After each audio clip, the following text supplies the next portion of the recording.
আমি তখন ক্লাস 10-এ পড়ি। শীতকাল ছিল। এক আত্মীয়ের বিয়েতে অংশ নিয়ে রাত 10:30টার দিকে আমরা 3 বন্ধু, আমি, মিশু আর রাজু ফিরছিলাম। আমাদের গ্রামের পথটা তখনও বিদ্যুৎহীন ছিল। কুয়াশা জমে চারপাশ ঘিরে ধরেছিল আর কাঁপুনি দিচ্ছিল পুরো শরীরে। আমাদের পথটা পড়ে একটি পুরনো শ্মশানের পাশ দিয়ে। অনেকে বলে রাত হলেই সেখানে নাকি একটা ছায়া ঘোরাফেরা করে। আমরা হাসতে হাসতে যাচ্ছিলাম, কেউই তেমন পাত্তা দিচ্ছিলাম না গুজবগুলোকে। তবে শ্মশানের কাছাকাছি পৌঁছাতেই রাজু হঠাৎ থেমে গেল। আমি বললাম, কি হলো?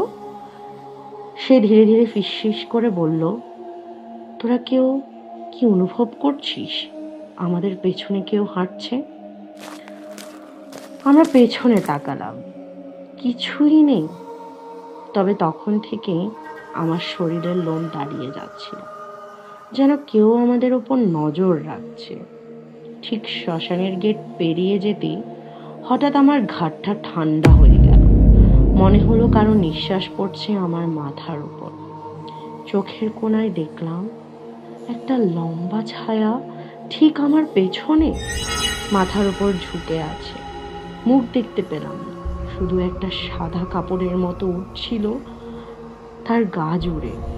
আমি চিৎকার করে দৌড় দিলাম, বন্ধুরাও দৌড়ালো, কিন্তু পেছন থেকে এমন আওয়াজ এলো যেন কেউ আমাদের পেছনেই পা টেনে টেনে আসছে।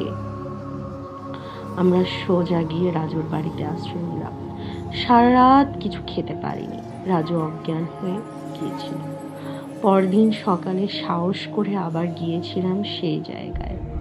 দেখলাম শ্মশানের দেওয়ালে কালি দিয়ে লেখা একটা লাইন, সবাই পালায়, কেউ ফিরে দেখে না। আর তার নিচে 3টি হাতের ছাপ, রক্তে লাল। আমরা 3জনেরই হাতের মাপ সেই ছাপের সঙ্গে মিলে যায়।